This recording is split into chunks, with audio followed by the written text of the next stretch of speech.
বিধির এখনো বিশ্বাস হচ্ছে না একটা মেয়ে মানুষ এত জঘন্য হয় কেমন করে। ননদ রুনি ওর থেকে 7 বছর ছোট, কিন্তু এই বয়সে সে বিধির কলিজা জ্বালিয়ে কয়লা করে তুলেছে। স্বামী রানা কালো জর্জেট শাড়িটা অফিস ব্যাগে লুকিয়ে এনে বিথিকে দিয়েছে। খুব সুন্দর শাড়িটা, কুচকুচে উজ্জ্বল কালো রঙের ভেতর রূপালি জরির কাজ। সেদিন বিথি 1 ডজন কালো চুড়ি কিনে বলেছিল ওর একটা কালো শাড়ি থাকলে মিলিয়ে পরতো। রানা মনে করে আজকে শাড়ি নিয়ে আসায় বিথি খুব খুশি হলো। বউয়ের মুখের হাসি দেখতে রানার ভালো লাগে। সামান্য দামের লটের শাড়ি রাস্তার উপর ওদের অফিসের দোকানের সামনে বসে যার যেমন সামর্থ্য তার ভেতরে কিনে নিয়ে যায়।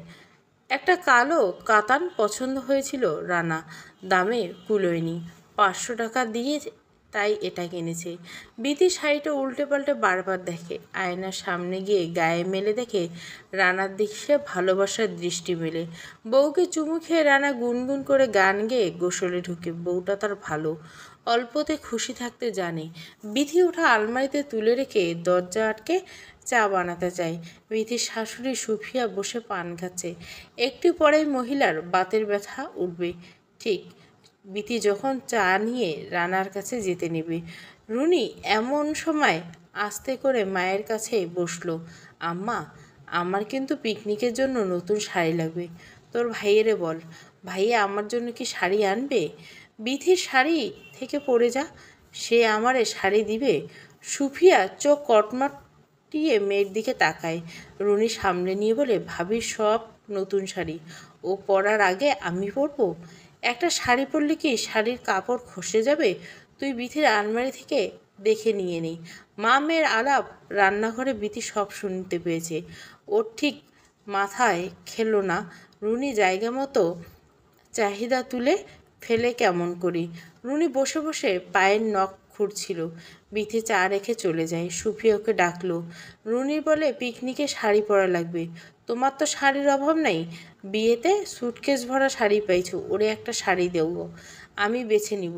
আচ্ছা, আমি নামিয়ে তোমাকে ডাকবো।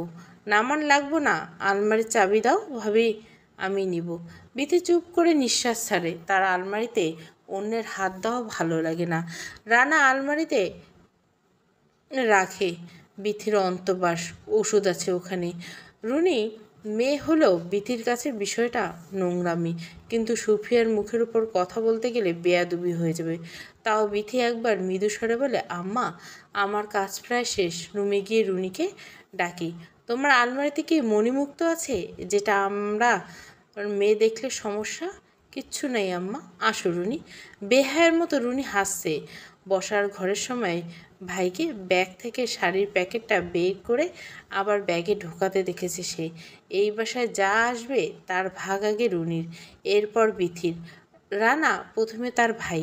বিথি এসে ভাইয়ের ভাগ খেয়ে নিতে পারবে না। গোসলের শেষে রান্না অপেক্ষা করছিল বিথি চা নিয়ে আসবে। রুনিকে ঢুকতে দেখে সে শোয়া থেকে উঠে গেঞ্জি পরে বেরিয়ে গেল।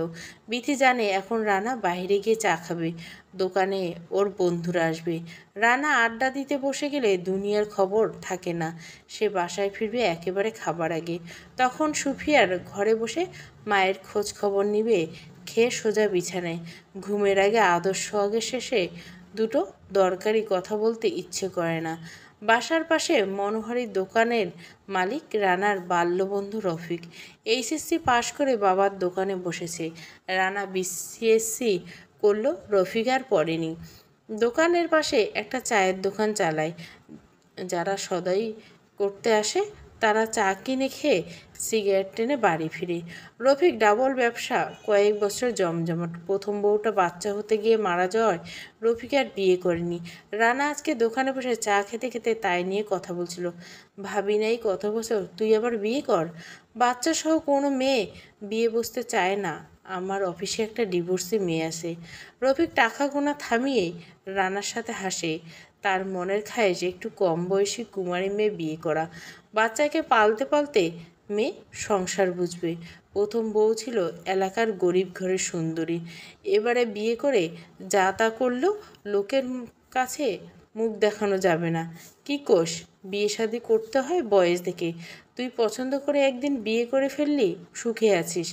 রানা মাথা নাড়ে। বিথিকে নিয়ে তার সমস্যা নেই। আম্মা বিথিকে একদম পছন্দ করেন না। রানা তার মায়ের একমাত্র ছেলে। সুফিয়ার ইচ্ছে ছিল ছেলেকে নিয়ে অনেক জায়গায় মেয়ে দেখে সেখানে পণ ভালো পাওয়া যায় সেখানে সম্বন্ধ করতে।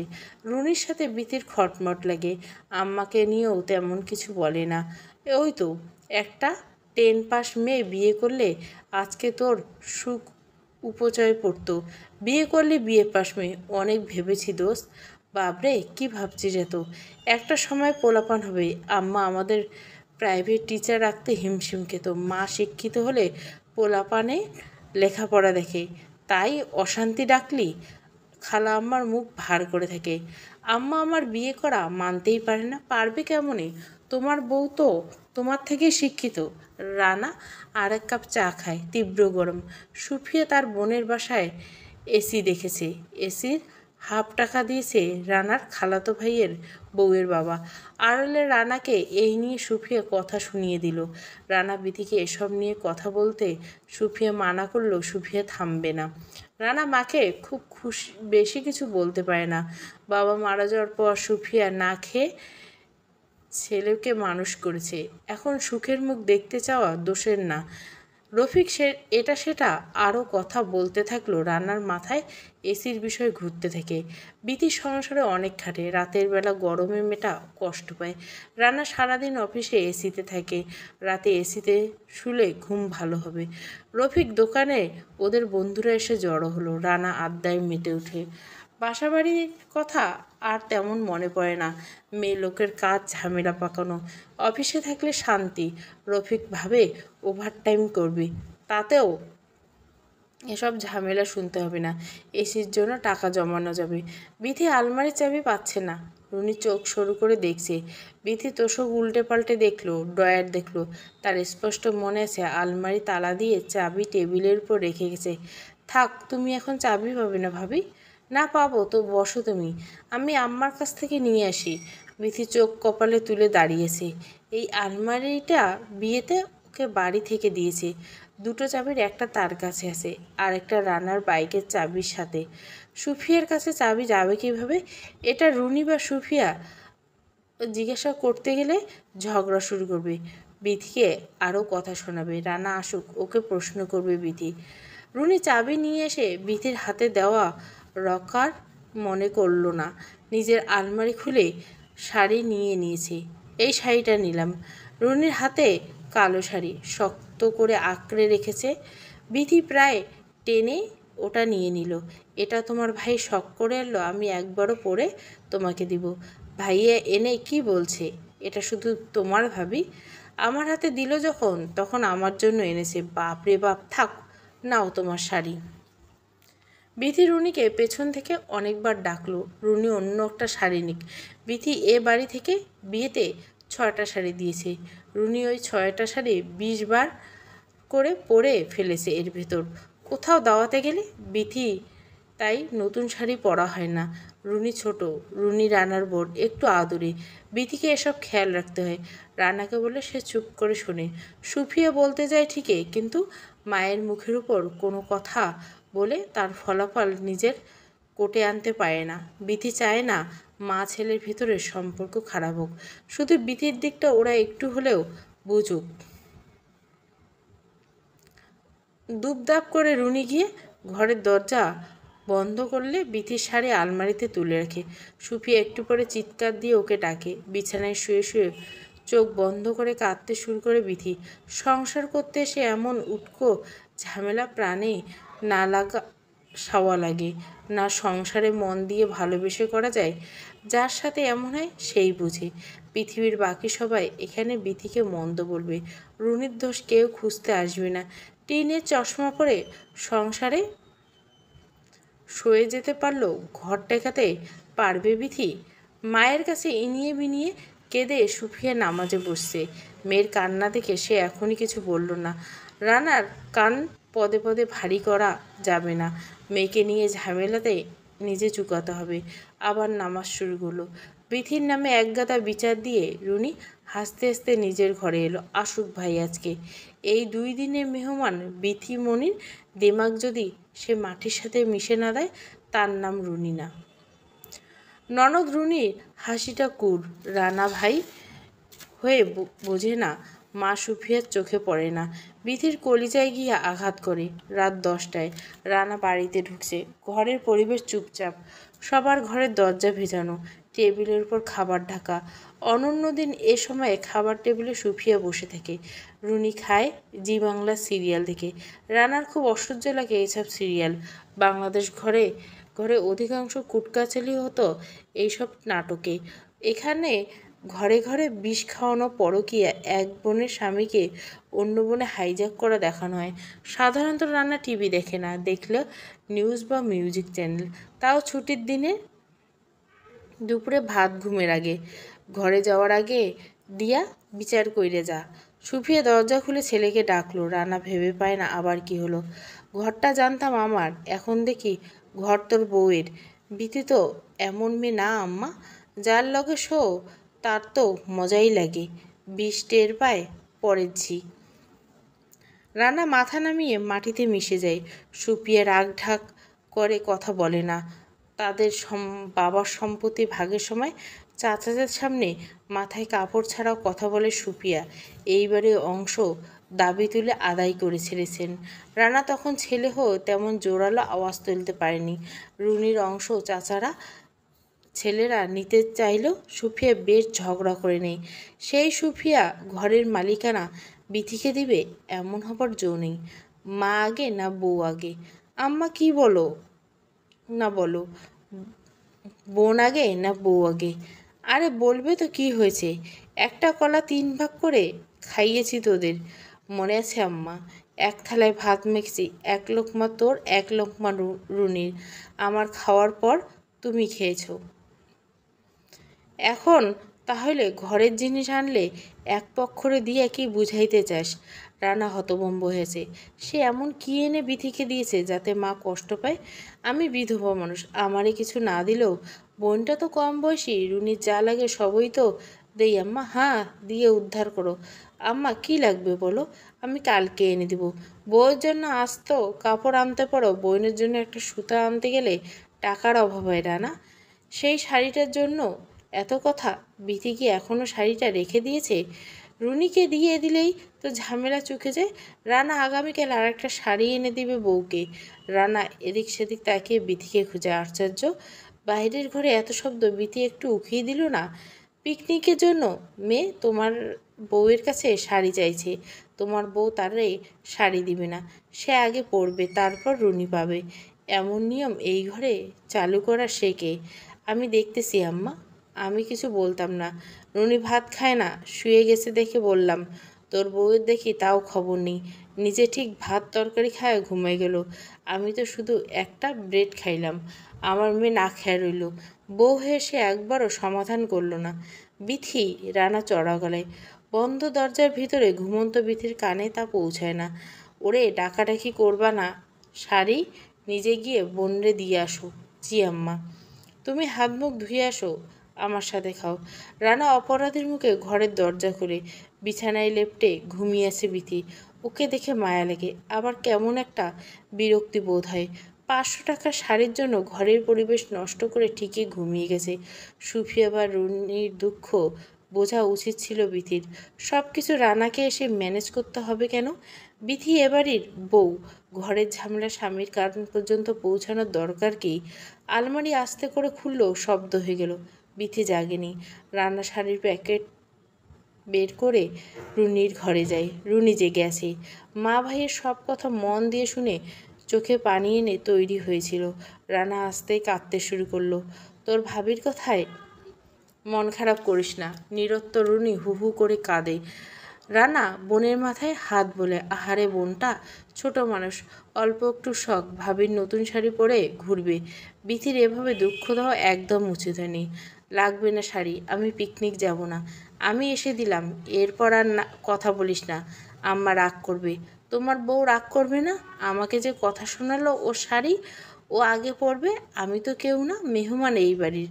কে বলেছে তুই মেহমান? কারো বলা লাগে না, কথার ঠাড়ে বোঝা যায়। রুনি চোখ মুছে শাড়ির প্যাকেট হাতে নিল। পলিব্যাগের উপর দিয়ে শাড়িটা চকচক করছে। মাথায় বালিশের নিচে শাড়ি রেখে রুনি ভাইয়ের কাছে আবদার করে, আমাকে 1,000 টাকা দাও না ভাইয়া। 1,000 টাকা? এত টাকা দিয়ে কি করবি? শাড়ির সাথে মিলিয়ে গহনা জুতা কিনবো, বাকি টাকা দিয়ে আইসক্রিম খাবো। রানা মানি ব্যাগে টাকা গুনে একটা 500 টাকা 200 টাকার নোট রুনিকে দেয়। রুনি ভাইয়ের ব্যাগ থেকে আরও 200 টাকা তুলে নেয়। যাও, 100 টাকা কম নিলাম, আয় ভাত খাবি, আম্মা বসে আছে। সুফিয়া বেগম গরম গরম ডিম ভাজে, সাথে শুকনো মরিচের ভর্তা। একটা প্লেটে লেবু লবণ চটকে ডিম ডাল ভর্তা দিয়ে ভাত মেখে ছেলে মেয়েকে খাওয়ায়। রানার খুব ভালো লাগে। ছোটবেলায় এমন করে সবাই একটা পরিবার হয়ে মিলেমিশে থাকার মতো আনন্দ লাগে। বিথি কি ঘুম এত গাঢ়? আম্মা রান্নাঘরে কাজ করলো, রুনি চেয়ারে টেনে খেতে বসলো, ও কিছুই শুনতে পেল না। সুফিয়া প্লেটের ভাত মাখতে মাখতে বলল, বিথি একা একা থাকে, কি খায় কি পছন্দ করে কিছুই বুঝি না। অল্প কয়েক মাস হলো আম্মা, ওর সময় লাগবে। সুফিয়া প্লেটের ভাত একপাশে রেখে রানাকে বলে বিথিকে ডেকে আনতে, তাকেও ভাত খাইয়ে দিবে কয়েক গাল। রানা ইতস্তত করে, বিথি কারো হাতে মাখা খায় না। সুফিয়াকে বিষয়টা বললে কীভাবে নেয়? থাক আম্মা, ঘুমন্ত মানুষকে জাগিয়ে কষ্ট দেওয়ার দরকার নেই। দরজার ওপাশে একটা সুখী মা ছেলে মেয়ে মিলে গড়া পরিবার নির্মল আনন্দে মেতে ওঠে নিজেদের নিয়ে। ঘুমন্ত বিথির চোখ জুড়ে তখন ভীত স্বপ্ন। ঘুমের ভেতর মেয়েটা কাঁদছে। সাত সকালে রুনি সেজেগুজে তৈরি। রানা ওকে উবার ভাড়া দিয়েছে। শাড়ি পরে পিকনিকের রিক্সা নিয়ে যাবার দরকার নেই। সুফিয়া তসবি ঘুরিয়ে ঘুরিয়ে মেয়ের মাথায় গালে ফু দেয়। দেরি করবি না, সাবধানে থাকবি, বান্ধবীর পাল্লায় পড়ে অন্যদিকে যাবি না। রুনি লিপস্টিক শেড বদলে বদলে দিচ্ছে। কোন কোনো শেড পছন্দ না হওয়া শেষে বিথির ঘরে এলো। রাত থেকে বিথির মাথা ব্যথা, ওষুধ খেয়ে হালকা তন্দ্রা লেগে আছে চোখে। খুটখাট শব্দে ঘুম ভেঙে গেল তার। রুনি বিথির লিপস্টিকের কৌটা হাতড়ে চলছে। ঘুম ভেঙে বিথির মাথা ধরে ফিরে এলো। চোখ ডলে ভালো করে তাকাতে ধাক্কা খেল সে। রুনি সেজে দাঁড়িয়েছে, পরনে সেই কালো শাড়ি। বিথিকে জাগতে দেখে রুনি আহ্লাদি গলায় বলল, ভাবি দেখো না, এই রঙের সাথে কোনো লিপস্টিক নেই, তুমি হলে কোনটা পরতে? বিথি ছলছল চোখে রুনিকে দেখে। শাড়িটা খুব দামি যে তা নয়। বিথি শাড়ি চেনে, শাড়িটার সাথে ওর একটা আবেগপ্রবণ কাজ করেছে। রানা লুকিয়ে এনে ওর হাতে দেওয়া। বিথির শখ পূরণ করা। একজন স্ত্রীর কাছে স্বামীর এই কাজগুলো কত মধুরতম পরিমাপ করার ক্ষমতা রুনির নেই। সে তার জেদ পূরণে ব্যস্ত। বিথি ভেবে পায় না শাড়িটা ওর কাছে গেল কি করে। ভাইয়া দিয়েছে, তুমি না দিলে কি হবে? যে পয়সা দিয়ে কিনেছে সেই শাড়ি আমাকে শাড়ি পরতে দিল। চিন্তা করো না, তোমার শাড়ি ছিঁড়ে ফেলবো না, একবেলা পরার পর তোমাকে ফেরত দিয়ে দিব। বিথি শুধু দাঁতের নিচে ঠোঁট চেপে রক্ত হিমকণ্ঠে বলে, লাগবে না রুনি, ওটা তুমি রেখে দাও, রানা যখন তোমাকে দিয়েছে তখন ওটা তোমার। আরে না, আমি এসব শাড়ি নেই না, আমাকে দিতে হলে দামি শাড়ি দিবে ভাইয়া। রুনির কথা শুনে বিথির বলতে মন চায়, এই কম দামি শাড়ি পরার লোভ সামলাতে পারলে না আবার দামি শাড়ি চাইছো। কিন্তু কিছুতেই আদতে বলা হয় না। গলার কাছে বেদনা আর শব্দরা তালগোল পাকিয়ে যায়। রানা ঘরে ঢুকে রুনিকে তাগাদা দেয়, উবারে চলে এলে চল তোকে উঠিয়ে দেই। বিথি অশ্রু সজল চোখে চোখে স্বামীকে দেখে। রানা ওর দিকে একবারও তাকায়নি। পাছে শাড়ি নিয়ে বিথির মনে তৈরি হওয়া বেদনার ছাপ তার চোখে বাজে। বিথির দিকে তাকে সরু চোখে ঠোঁটের কোণ মেপে একটা হাসি দেয় রুনি। দেখলে তো বিথিমণি, জয়কার হলো। ঘরের একটা রুম দখল করলে ঘরের মালিক হওয়া যায় না। মনে মনে রুনির বিথিকে লক্ষ্য করে বলা কথাগুলো যেন স্পষ্ট শুনতে পায় বিথি। রানাও চুপ। বিথির মন ভাঙে। চোখের উপর দুহাত চেপে আবারও শুয়ে পড়ে মেয়েটা। সুফিয়া আড়াল থেকে সবটা দেখে। রুনির হাসির চোখ এড়ায় না। এরা চলে গেলে বিথি অনেক কাঁদবে, কাঁদুক। না কাঁদলে মেয়েরা সংসার করা শেখে না। কান্নাই একমাত্র ওষুধ যা বিথিকে সংসারে পোক্ত করে তুলতে পারে। ছেলের হাতে দুপুরের ভাতের বাক্স দিয়ে এক প্রকার ঠেলে বাহিরে পাঠিয়ে বাসার দরজা আটকে সুফিয়া শান্তির শ্বাস ফেলে মিষ্টি জর্দা দেওয়া পান খায়। বিথি সেদিন রাতেও তেমন খায়নি। আজকে নাস্তার আগে যা কাণ্ড হলো, এরপর বিথি খাবে কিনা কে জানে।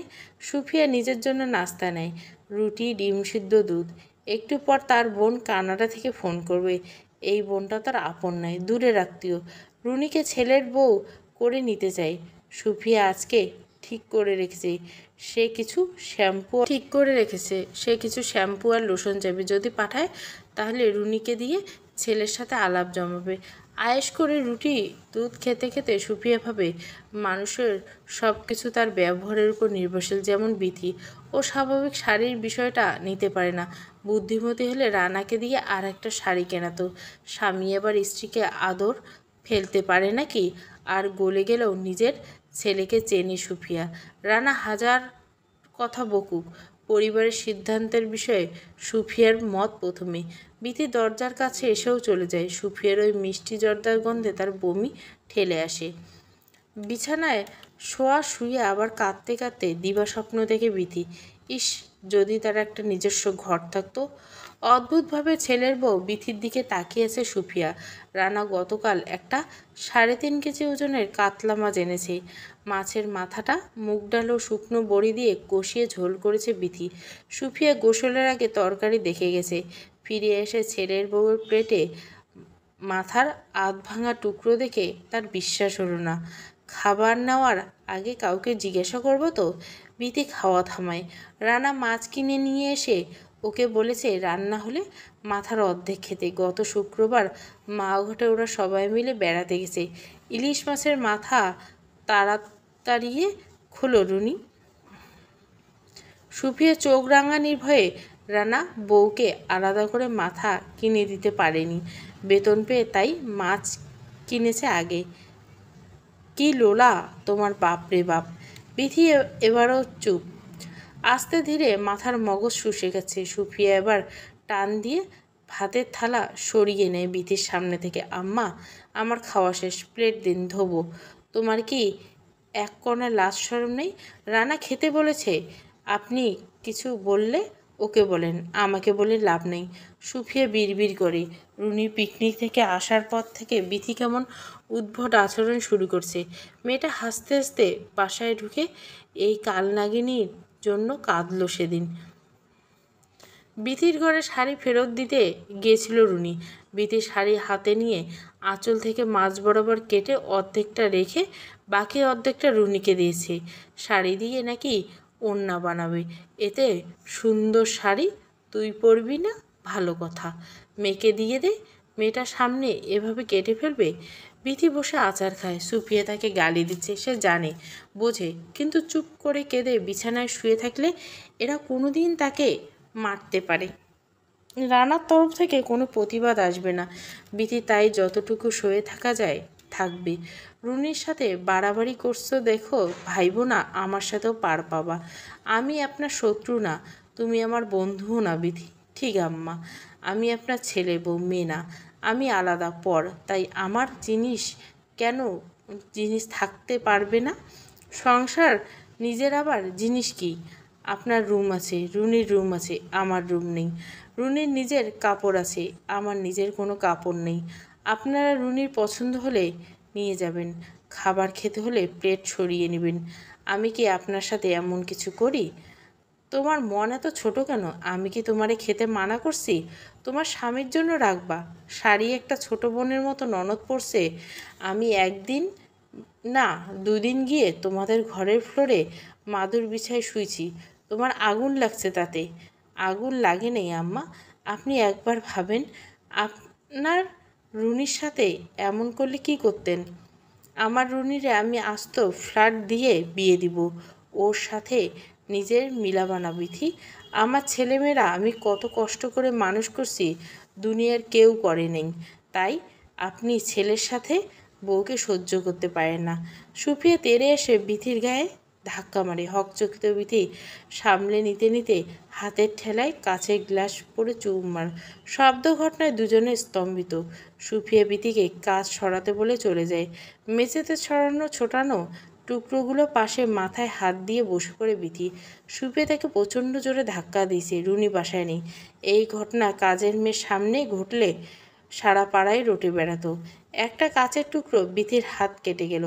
বাসায় ফার্স্ট এড বক্স নেই। সুফিয়া রুমে নেভালাল পাউডার আনতে গেল বিথি। কেমন মেয়ে তৈরি করে বিয়ে দেন, স্বামীর প্রতি দরদ নেই। আমার স্বামী না আসলে খাওয়া তুলে রাখতাম। এখনকার মেয়েরা স্বামীর মাথাও খায়, মাছের মাথাও খায়। বিথি বুঝলো তার বাড়িতে বিচার দেওয়া চলছে। মায়ের কাছে বিচার দিলে মা কাঁদবে, ভাইয়ের বউ শুনতে চাইবে না। রানার কাছে হিসাব মাফিক আগে বিচার দেওয়ার কথা। এখন রাখি তাহলে, আপনি দেখেন যা ভালো মনে করেন। আমার মেয়ে হইলে কইসা চর দিতাম। বিথির মা উপাস থেকে কি বলে জানা গেল না, যথাযথ উত্তর সে দেয়নি। তা সুফিয়ার মুখ দেখে বলে দিতে হয় না। বিথিকে ঘরের দরজায় দেখে প্রায় খেকে উঠল। আবার কি হয়েছে? হাত কেটে গেছে।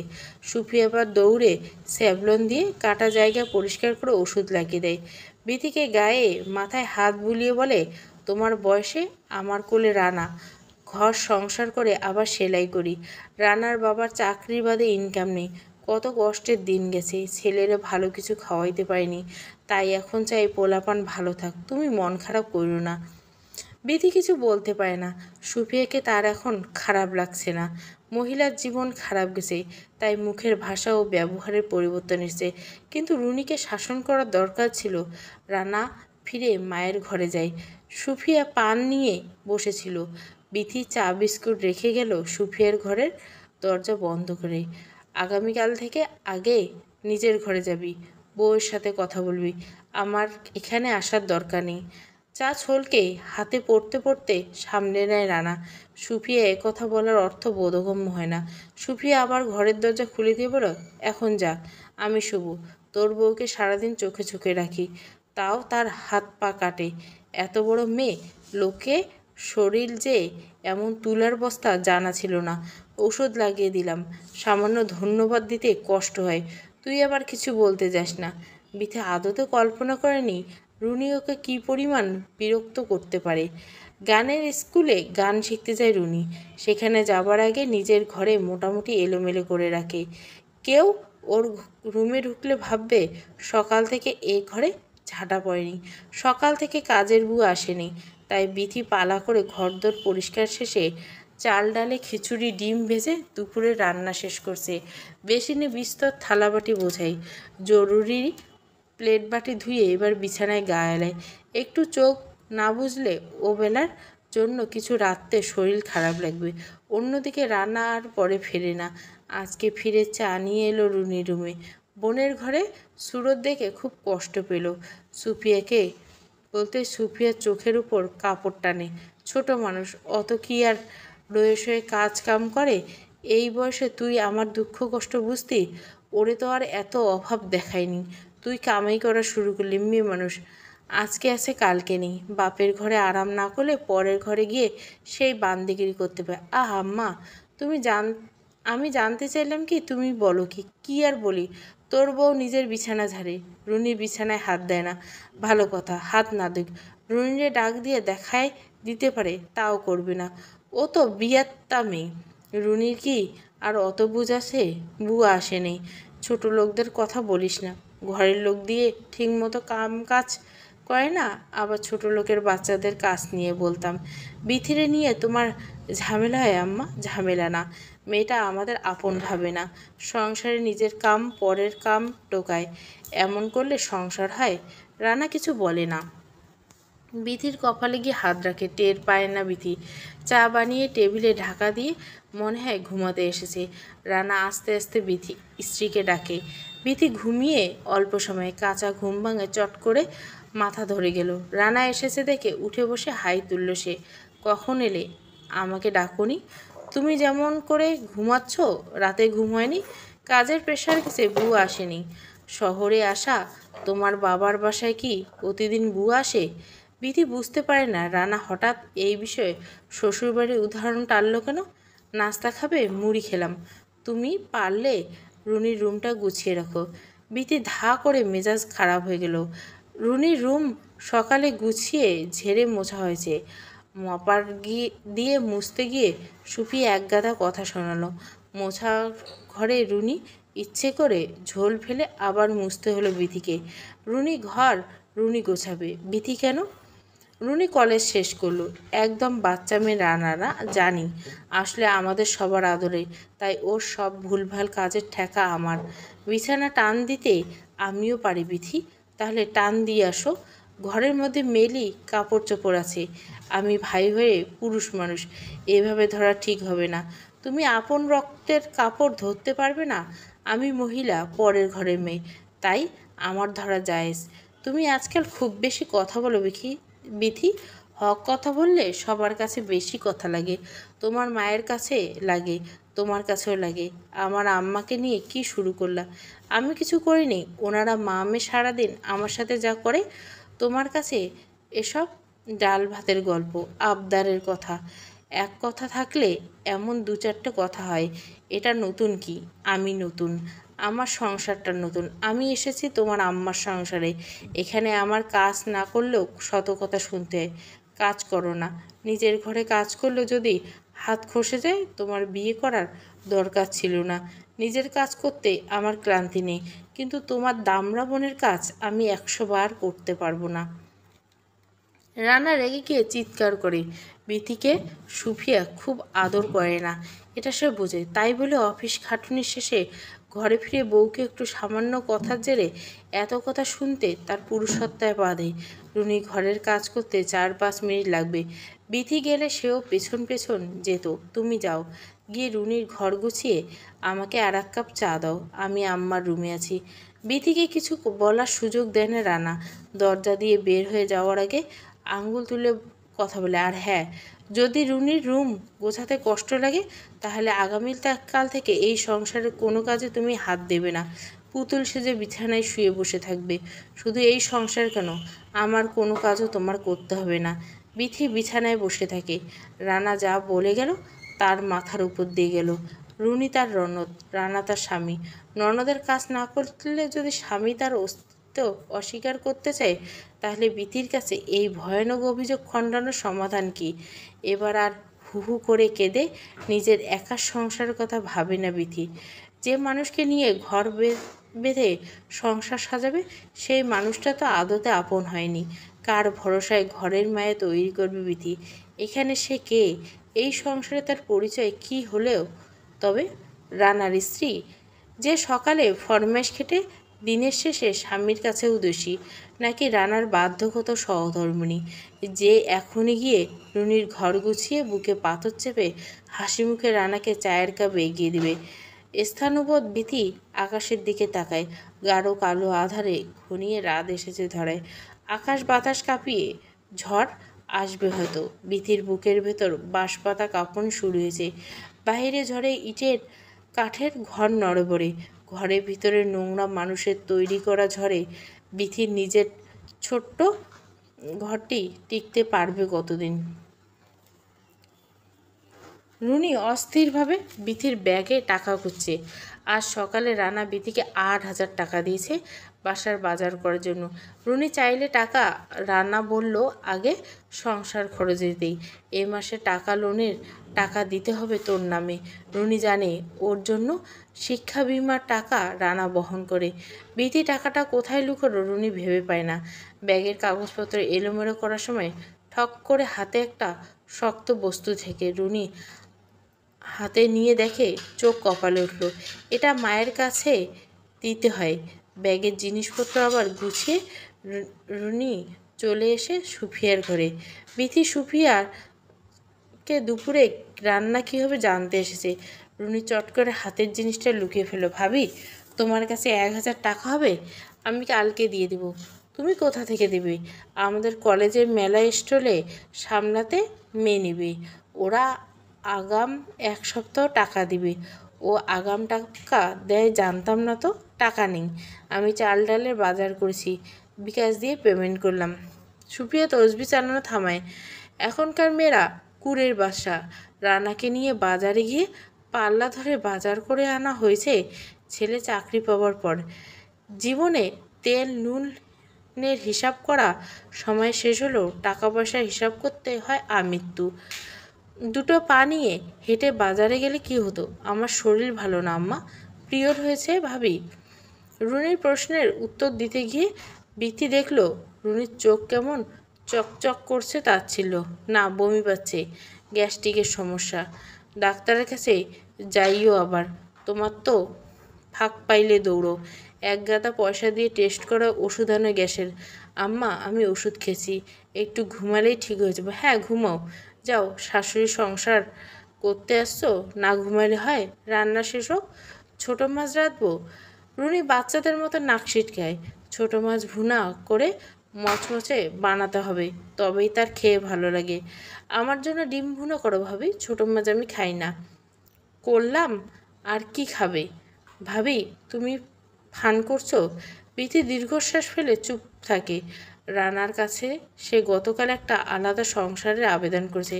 রানা প্রথমে বিশ্বাস করেনি বিথি কি বলল, তারপর আস্তে করে বিথিকে বলল, একটা রুম গুছিয়ে আলাদা হবার সিদ্ধান্ত নিতে চাও? আমার কোনো প্রাইভেসি নেই? রানা বিথির সাথে আর কথা বলেনি। সকালে অফিসে চলে গেল না খেয়ে। সুফিয়া টের পায়নি। যদি জানতো রানা অভুক্ত বেরিয়ে গেছে, তাহলে বিথির কলিজা কথা শুনিয়ে কালো করে দিত। মজা করেনি। আরও কিছু লাগবে ভাবি? 500 টাকা দাও না।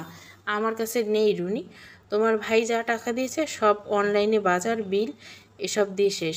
সুফিয়া তসবি ঘটনা থামায়। অনলাইনে বাজার করার চল এ বাড়িতে নেই। বিথি নতুন নিয়ম চালু করলে তিনি মানবেন কেন? হাঁটতে পারো না, 2 পয়সা বাঁচলে নিজের থাকে। আমার শরীর ভালো না আম্মা। কম বয়সে শরীরে আবার ভালো মন্দ কি? রুনি হাতে স্ট্রিপ চাপে। সুফিয়া একলা এ বিষয়ে বলবে, বিথিকে সরানো দরকার। ভাবি একটা ডিম ভেজে দাও, রুটি খাই। ডিমের তরকারি করা আছে। আম্মা আমার বাসায় যেতে হবে, বোনের বিয়ের কথা চলছে। যাও, রানা আসলে নামাই দিবে। না আম্মা, এক্ষুনি যাব। ভাবি আমাকে তোমাদের বাসায় যাওয়ার মুখের কাটায় নামাই দিও, ওখান থেকে বাসে উঠবো। তুই আবার যাবি কই? একটু ঘুরবো আম্মা, একটা বই বাছাই করব। বিথি চলে গেল চুপচাপ। সুফিয়া বাধা দেয়নি। রুনি অনেকক্ষণ মায়ের রুমে কাটিয়ে বার হয়ে দেখলো বিথি নেই। গলা ফাটিয়ে চিৎকার করে বিথিকে গালিগালাজ করলো সে। সুফিয়া শুধু 2 বার বলল, থাম এখন, কই যাবি যা, রাতে তোরে লাগবো। অফিসে আজ রানার মন বসছে না। বিথির মুখ ভাসছে। মেয়েটা তার পারিবারিক পরিস্থিতি জেনে বিয়ে করছে। দেখাশোনার বিয়ে, পরিবারের সমমর্যাদার ছেলে চাকরি করে, মেয়ে শিক্ষিত। সবাই তো আর বড়লোক হয় না। রানার তেমন কোনো চাহিদা নেই। বিথি তার মা বোনকে ভালোবাসে, নিয়ে করে হবে। ডাল ভাত তরকারির সাথে সপ্তাহে 2-1 বার পোলাও গোস্ত খাবে। যেখানে বিথি আলাদা হতে চাইল, বিয়ে ছেলে খেলা নয়। সে মন চাইল করলাম, মন না চাইল ভেঙে ফেললাম। এসব নিয়ে ভাঙা গড়া বড়লোকি। রানার মতো দিন আনে দিন খায় মানুষরা জীবনে বিয়ে একটাই করে। আগে বিথি অনেক মেসেজ দিত, সারাদিন কয়েকবার ফোন কল। এখন খুব দেরি হলে হয়তো একটা মেসেজ কখন আসবে। রানার খুব খারাপ লাগে। বিয়ে নামক বন্ধনে ভালোবাসা খুব দরকার। রানা একাকী হয়ে থাকে। চোখ মুখ জুড়ে একরাশ বিষণ্ণতা। রানা ভাই কী হলো? চেহারা এত কাঁদো কাঁদো ভাব। সায়রা, রানার সহকর্মী, হাসি খুশি মেয়ে, সারাক্ষণ হাসে, অন্যদের হাসায়। অফিসে ওকে বলা হয় লাফিং ওমেন। পজিশনে রানা সিনিয়র হলো বয়সে ছোট। মেয়েটা স্মার্ট, গুড লুকিং। রানা চট করে উঠে বসে। আরে না আপু, এদিকে হঠাৎ? আপনাকে দেখছিলাম মনমরা হয়েছেন। এই এমনি। লাঞ্চ শেষ? না খিদে নেই? এটা ঠিক না, চলেন আমি লাঞ্চ করব। আপা আপনি যান, আমার বদহজম হয়েছে মনে হয়। সর্বনাশ, আজ আপনার পাশে যে বসেছে তার তো খবরই আছে। সায়রার রসিকতা রানা আর হেসে পারে না। মাথাটা এতক্ষণে একটু হালকা হয়। সায়রা বেশ জোরে করে খেতে নিয়ে গেল রানাকে। সাধারণ খাবার, ভাত ডাল সরিষা ভর্তা, মাছ ভর্তা, বেগুন আলুর ঝোল। খাওয়া শেষে বিল দিয়ে দেয় সায়রা। খেতে আসলে ছেলেরা বিল দেয় আপা। আমি আপনাকে নিয়ে এসেছি, আর একদিন আপনাকে আমি নিয়ে আসবো। অফকোর্স আসবেন। যেদিন আমি চেয়ারে বসে মুখ হাঁড়ি বানিয়ে রাখবো, তখন যদি না আসেন তো খবর আছে। অফিস আওয়ার আর খারাপ লাগলো না রানার। এমনকি বের হয়ে সায়রার সাথে হেঁটে অনেক দূর এলো। রানা অনুমতি নিয়ে একটা সিগারেট ধরলো। আমি একটা সময় স্মোক করতাম। কাঁচতে কাঁচতে রানা সিগারেট ফেলে দেয়। এই মেয়ে বলে কি, ধ্যাত, মাটি থেকে ওটা তুলুন, ঝেড়ে নিন। আপা কি বলেন না বলেন? কি হাসান নাকি? হাসলাম কোথায়? মেয়েরা সিগারেট খেতে পারে না? রানা রিক্সা ডাকে। সায়রা মাটিতে পড়ে থাকা সিগারেটটা তুলে ডাস্টবিনে ফেলে দেয়। রানা রিকশায় বসে সায়রাকে বিদায় জানালে সায়রা বলে, আপনি আমাকে নেক্সট স্টেপে নামিয়ে দিন। রানা আমতা আমতা করে বলে, বিয়ের আগে তেমন মেয়েদের সাথে বন্ধুত্ব বা কথা বলা কোনোটাই হয়নি। বিথি তার জীবনে প্রথম, আবার ভয় পাচ্ছে। থাক, চলেই যান, আমি হেঁটে যাব। রানা সায়রাকে রিকশায় আসতে বলতে চেয়েও থেমে যায়। একটা অদৃশ্য বাধা তাকে টেনে ধরে। সায়রা হাত নাড়িয়ে বিদায় জানালে রানা আনমনে ভাবে, অফিসে চাকরি করে সায়রা কতদিন তিল খোলা গল্প গুজবে সময় কেটে গেল কখন টের পেল না। আর বিথি সারাদিন বাসায় থেকে ওর মন সংকীর্ণ হয়ে যাচ্ছে। বউটা সায়রার মতো মন খোলা পাখি হলে কত ভালো হতো। টুংটাং শব্দে রিকশা চলে। রানার ফোনে সায়রার টেক্সট আছে, কালকে বাসা থেকে খাবার আনবেন, ভাবির হাতে রান্না খাবো। আপনার এত সুন্দর ফিগার আর কর্মক্ষমতায় উৎস আমি রাখতে চাই, হাহা। রানার মনে জুড়ে উৎফুল্লতা। সায়রাকে আগামী শুক্রবার বাসায় দাওয়াত দিলে কেমন হয়? না, শুধু সায়রাকে ডাকলে দেখতে খারাপ দেখায়। কয়েকজন সহকর্মী বলবে, একত্রে বিথি তো আছেই, রান্না ছাড়া ওর কাজ করার কিছু নেই।